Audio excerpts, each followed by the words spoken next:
Okay. Hello, everybody.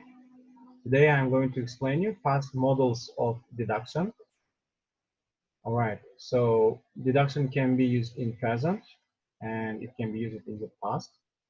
All right. So first rule, we use may, must, can't, might, could, plus have, plus past participle to make deductions about events in the past to talk about what we think happened or was true.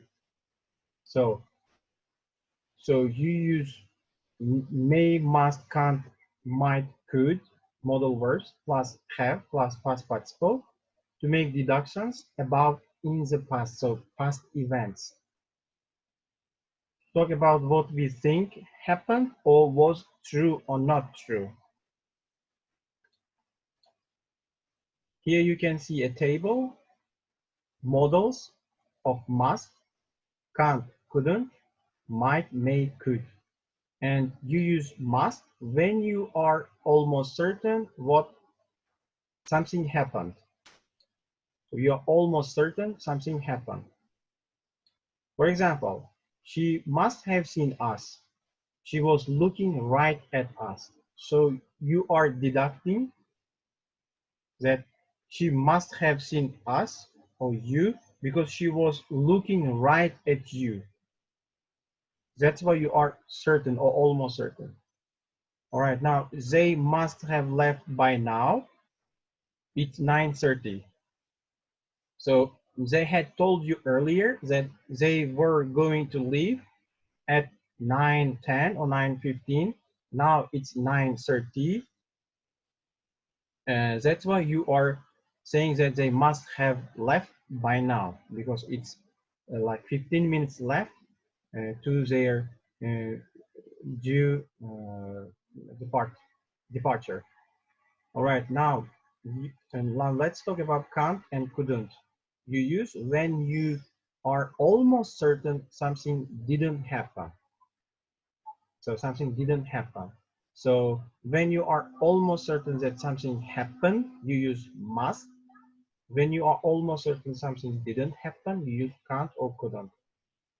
I.e., must is positive deduction, can't couldn't is negative deduction of certainty. For examples, he can't have gone to the USA, so you are sure it's not certain. His visa didn't arrive because so to go to the USA, you need or he needs a visa. As his visa didn't arrive, he couldn't or he can't have gone to the USA. You are certain about it. Next, they couldn't have seen us at the cafe this morning because they were still in the meeting. So you are sure that they were at the meeting, they were attending meeting. That's why they couldn't have seen you, you mean.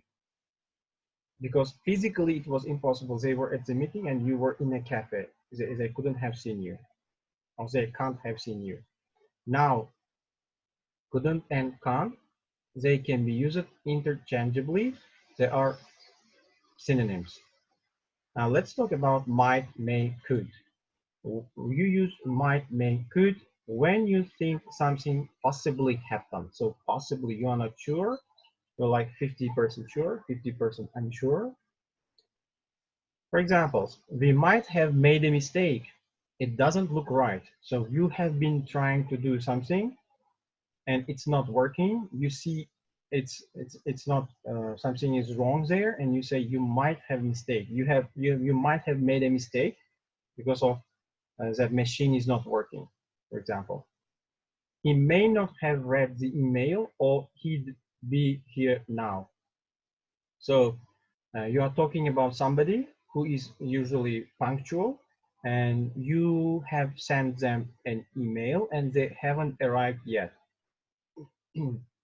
So you are deducting that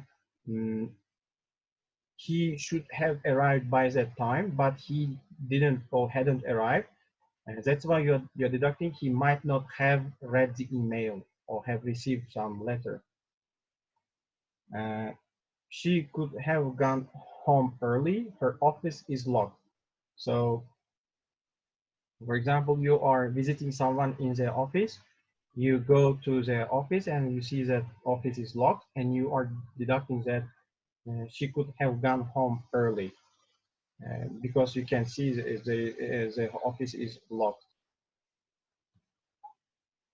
and you are just guessing it here. You are not sure where she has gone. Maybe home, maybe, I don't know, to the bar, or I don't know, to a restaurant, blah, blah, blah. I hope this page is understandable. Next slide. We can sometimes use contractions in speaking and informal writing. Now let's talk about contractions. So contractions are usually found as informal part of English. So in speaking is usually found a kind of informal, and in informal writing you can use contractions. For examples, I think they must have been here before. They know a lot about the place. So you are visiting some place with somebody and you see that they know a lot about that place, and you are deducting they must have been here before. Next example, he could have called. Could have, you can see here, contraction, could have called, but I haven't been home all evening. So here, since you haven't been home all evening, you are deducting that he could have called you, and the contraction is could have. Next example, he mightn't have been very happy about the promotion. It's a lot more work. So since you know that that the job or that position she was promoted to is not like easy job, maybe she is a little lazy about doing more job. That's why you are deducing uh, deducing that she might not have been very happy about that job.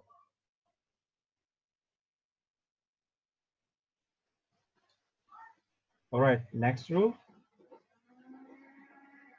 Note that in fast speech, we often use multiple contractions in negative forms. For example, couldn't, mightn't, but we do not write in this way. Okay, couldn't or mightn't. It's okay while speaking, so you can say so, but you cannot write.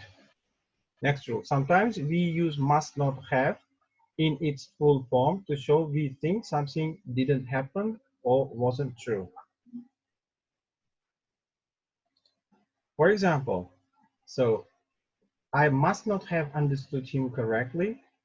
I can't have understood him correctly. So here you can see that, sorry, you can use must not instead of can't. So must not have in its full form you should use to show to show we think something didn't happen or wasn't true. Like, but in British English it is not acceptable. Like must not is not acceptable. They think it's wrong. But in American English it's okay. For British English, can't have understood is totally fine.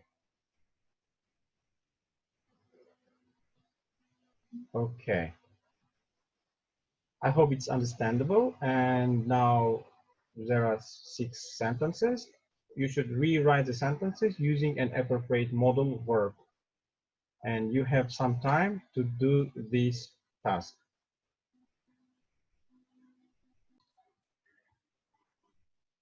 So once you have finished this task, now you can check it with the answers. Here are the answers. And if you have mistakes, work on your mistakes. If you have questions, you can leave your questions and I will answer them. Everybody be safe and take care.